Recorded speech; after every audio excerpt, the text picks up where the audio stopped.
tomorrow some guys are coming to do the roof, so I'm going to prime and paint all that fascia board that you see right there. All that stuff, I'm gonna prime and paint it. Just gonna do one thick coat, because it can all come back and get kind of repainted later, but underneath all that, the L edging that'll go along the edge of the roof, I need to prime underneath that, so it needs to be protected. So, that's what I'm gonna do. I started by putting a ladder against the wall of the shop and rolling it with an extension pole. However, it didn't take me long to realize this method would take forever, and I should just get up on the roof. So I brought everything up to the top with me, including the paint can and roller tin. Because I didn't have to go up and down a ladder every time I had to reload the roller with paint, it went ridiculously faster. It was a bit windy, so when the paint tin got low, Mother Nature decided to take it down.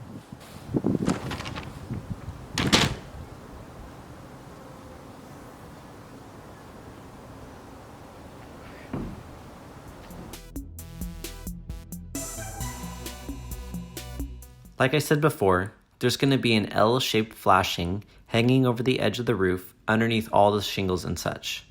If I didn't paint the fascia board before the flashing went on, then the wood underneath the flashing would not have any protection other than the flashing, because I can't just lift up the flashing and paint it later on. It's also just much easier to paint the fascia board now because I'd have to use quite a bit of tape and coverings to protect the roof when painting later on.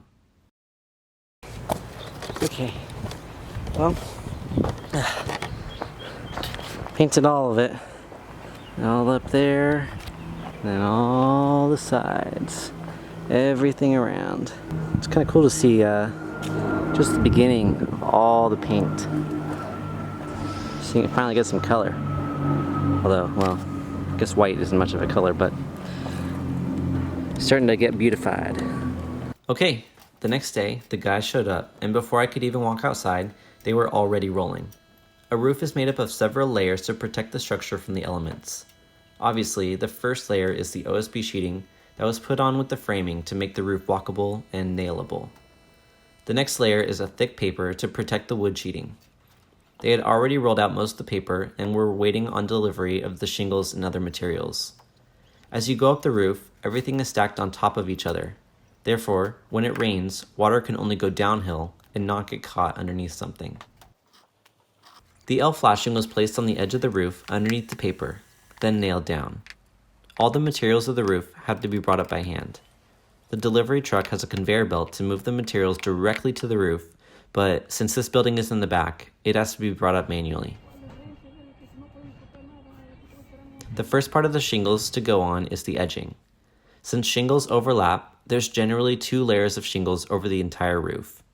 This edging is the bottom layer of the first row of shingles, and adds an additional layer along the sides of the roof. Once the edging was placed, they got to work placing shingles.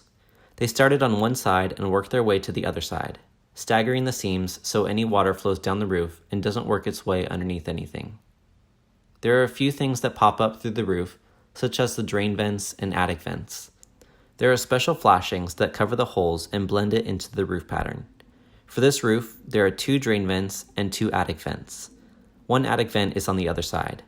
The attic vent is a square cut into the sheeting to vent out the heat accumulating in the attic.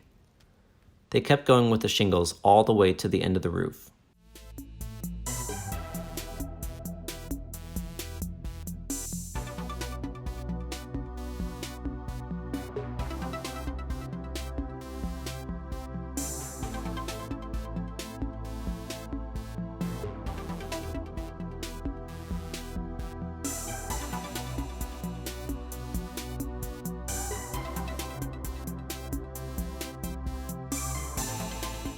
When all the shingles were placed, there were only a few steps left, one being to put on the roof caps. These are the pieces that run along the tippy top of the roof and cover a bit of both sides. The only other thing to do was clean up the vent pipe flashings. He sprayed the silver metal to match the roof color and sealed up the gap between the flashing and the pipe sticking through.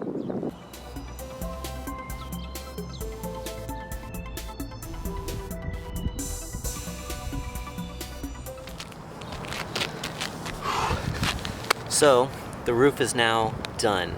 I'm super stoked with how it looks. So clean and fresh and new looking. I'm sure I'm gonna have a ton of projects that start up here with either rolling something off the roof or throwing it off. Who knows, we'll see. So now we have to do all the guts of the building, like the plumbing, the electrical, the air conditioning, etc., etc. So all that has to be done before we close up the walls, close up the inside walls and the outside walls. So stay tuned for those updates in the near future. Okay, that's it for now. See ya.